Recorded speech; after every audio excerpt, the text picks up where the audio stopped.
बहुत होइल बहाना, चला अब दिखाई आपके जयमाला। सबके हमार ब्लॉक में स्वागत बाजी। पकड़ के सीधे पहुंच गई नी टैल पानी बरियाती वाला के तरफ से। तब बरियाती आई तभी न जाइम जी। इंतजार भइल रहे खत्म, आ गइल बा बरियाती। हमारे चाचा जी हो मचैला के साथे साथे बवाल भी खूब मचल बा। आज राज के बात एगो बताई, वहाँ पे हम केहू के नहीं जाने नी साल मिल्ला हो गइल बा। जाला ना जब एक नजर में कोई जाएला, नजर से देख लेना जाएला। बड़े से हमार दादी तो हमके तंग करके धर दिहल जी। चाचा के शादी में न नाचबू तक के का शादी में तू नाचबू। नु मौका छोड़ल एकदम जाए नहीं खे देवे नी। चाचा जी पीछे पीछे हमनी जा आगे आगे बाजा बरियाती के साथे लगी दुआर। हाँ जी, सब मजा एक तरफ, बरियाती वाला बन के जाए के तो अलगे मजा बा।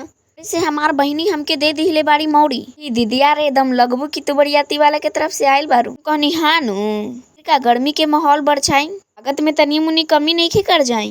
उन्हीं पियला के बाद बाहर तक अभी अंदर जी आम बा ना, जेकर घर में शादी रहेला कर पैर नहीं खे टिकेला, जयमाले के दिन टिकेला कि ओहिया चाची के लावेला न रहे जी। वहाँ पे होत बा दामाद जी के स्वागत। कोना सब बजा था पता बानू, दामाद जी अंगना में पधार सुन के बा नहीं समझेला काफी बा। गर्मी के इतना भयंकर माहौल जाएला तो छोड़ी जी, खाए पियला पे एकदम भारी हो जाला। हाँ, खाए वाला पीछे नहीं के हट जाला कि तो कुछ न दिखल सिवाय दिखल गुपचुप लेनी चुप चुप।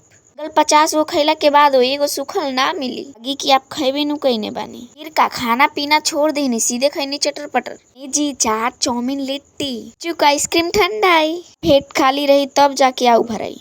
हाँ जी, एक बात तो बा, पोतैला के बादे कोई तकेला से तक केहू आपके पूछी तक ना। हार तुहार ना सब के बात बा। का जी खैला पीला महफिल जमैला के बाद चैला से चुके नी बीजा सब जा डांस करत है। के बोलस दीदिया रे तू भी करू नु, नरसिब देवे में कमी नहीं खे।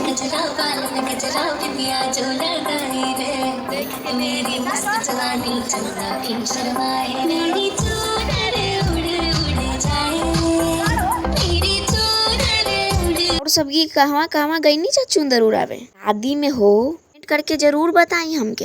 हाँ, पूरा वीडियो देखे के जरूर कोशिश करी है कि आधा में मजा नहीं खेबा। माला तभी बाकी नु बाजी से पहले स्टेज पे पूरे कोई महफिल जमा देवेला। आप सबके इंतजार भइल खत्म, भइल बा दुल्हा दुल्ही के एंट्री के साथ हो दी के सबसे मजेदार नजारा से बड़ा कोई न होवेला। हाँ जी, एकरा में हजार जुड़ेला तो एक खास टूट जाला। रहेला अपना जिंदगी के हिसाब का नहीं खे सकत बानी आप। हाँ जी, ई धरती पे तो हर केहू के ख्वाहिश होवेला, तो ग्रैंड होई चाहे ना होई। हर जयमाला तक ग्रैंड से भी ग्रैंड होवे के चाहे कहतानी नु।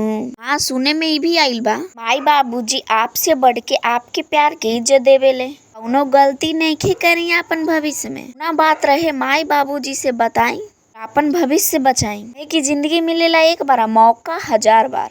जी, जयमाला में हल्ला गुल्ला कैला के बाद से सब्सक्राइब करके जाएं।